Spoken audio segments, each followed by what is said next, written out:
If you want to know how to make all of your TikTok videos private, it's very simple to do. So let's just jump right into it. You want to go find your TikTok account and go to your profile at the bottom right-hand corner. And then what you want to do here is pick a specific post that you want to make private. So I'm just going to pick this one here.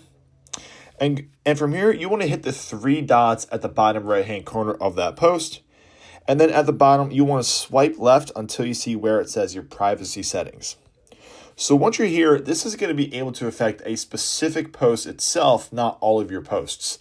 So you can either choose everyone, friends, or only you, and this will affect the post that you're specifically editing.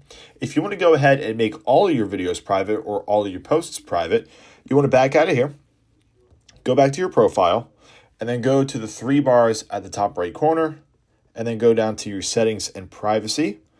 And then right under account section, you want to go to privacy and go ahead and make your account a private account.